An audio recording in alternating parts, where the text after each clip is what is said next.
Jen had a chance to talk to one of your favorite, one of my mother's favorites. Your favorites? Well, you know what? It was one of my dad's favorites. Okay. And then at first I was like, Yanni, come on, Dad, really? And then I started listening to his music, and I was like, this guy is awesome. If you haven't given him a chance, I encourage you to do so. New Age star Yanni is coming to our area a couple of times in the next few weeks. He's in the Buffalo area next week, and then next month he's got a show coming up at CMAC. He has a lot going on. I talked to him from his studio in Miami. He looks completely different, by the way. Hi, Yanni. This is Jennifer. Can you hear me? Hi, Jennifer. Yes, I can hear you very well. How are you? This is so cool. You have been a staple in our house for years. Live at the Acropolis, I cannot tell you how many times I have heard it, and it never gets old. Oh, thank you. That's really a great compliment to pay to an artist. Oh, I love it. We I all love it, hope love it. that... Thank you. I have not heard, I'll be honest though, Truth of Touch is your latest work. How do you describe it? Well, Truth of Touch, I just finished doing the live version, if you will, of Truth of Touch. I did a concert in El Moro in Puerto Rico, and we're releasing it as a live DVD and a live album. A lot of the songs from Truth of Touch are in that album.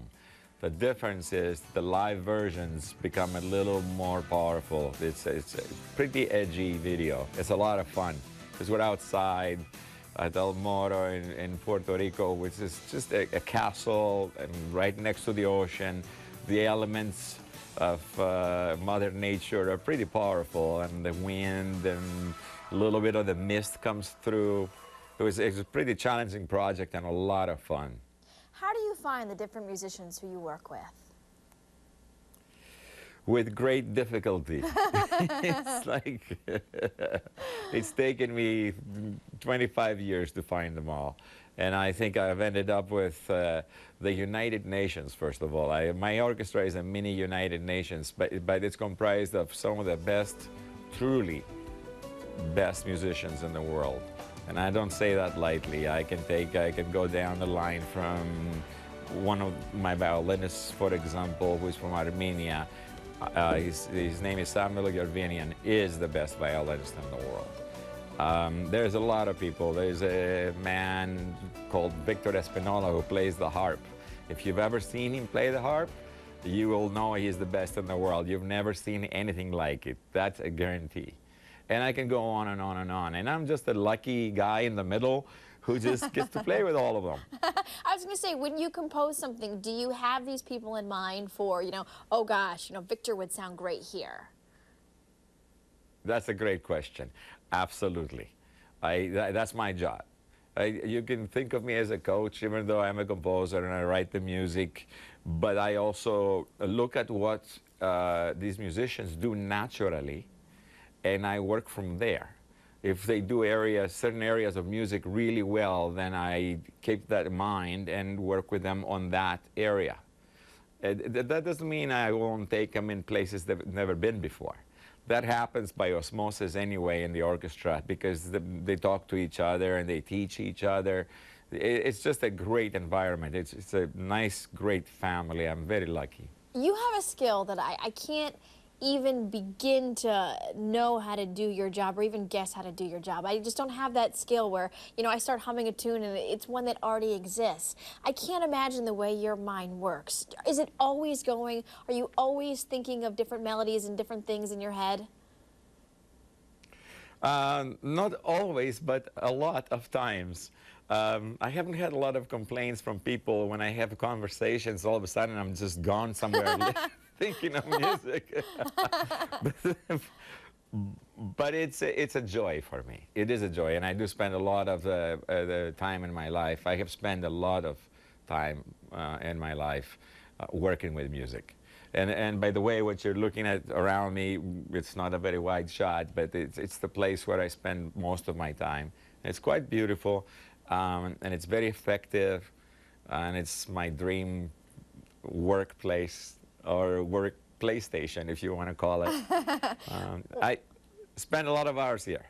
You spend a lot of hours on the road too, and we're lucking out because you're coming to 2 locations near to where we are. May 18th, you're going to be in Buffalo, which, by the way, have you ever been to Niagara Falls? Yes, I have. Because I know One you just time, long time. Well, you mentioned nature and, you know, the wind and mist, and you were just talking about Puerto Rico, and so I figured you would like that. Also, if you've never been to, you also have a show coming up June 13th in Canandaigua.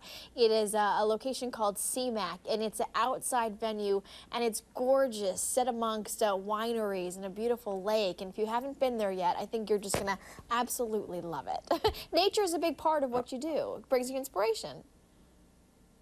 I'm glad you know exactly what I'm playing when I'm playing. Thank you so much. Because You can hire me. I'll do your booking. and I know it's going to be beautiful playing outside. I know. I love outdoors concerts. There's magic with nature, you know. First of all, you're out of control when you're playing outdoors. You're at the mercy of Mother Nature. But that is actually the bad news. And it's also the good news, because you could get that slight breeze, and you can look at the stars in the sky, and you can see the sunset, and you know, there's a different feeling when you're outside.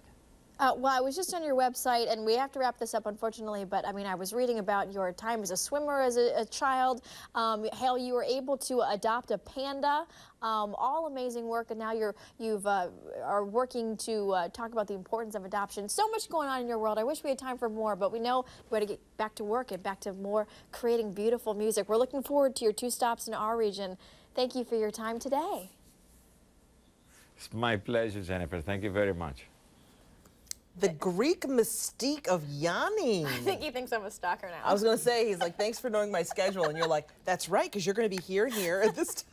He took out a restraining order after that. He's like, listen, No, make but sure I'm you get this serious. woman away from me when I come to Canandaigua. You got to, if you haven't given him a chance, give him a chance, because the music He is looks amazing. different. His The hair's shorter. mustache. And his hair is It's the shorter. stash, yep. But he still has that thing with the fan in his hair. Dun, dun, dun, dun, dun, I mean, I dun, can't even, dun, there's so dun, much dun, product in my hair, I can't get it to do what Yanni does. We're not at break yet? We're still talking about Yanni? Look Yes? at, don't Can be we go to jealous, break? because we're talking about a very smart from man. the sweet sounds of Yanni to some sweet tastes at an expo in Chicago, we will go there. We'll bump with Yanni. By the way, how old do you think Yanni is? 57. You looked it up. Oh my gosh, he should get a restraining order. Dude, We'll look be at right the back. hair. He's got a hair fan. I'm a calling fan the for cops. hair.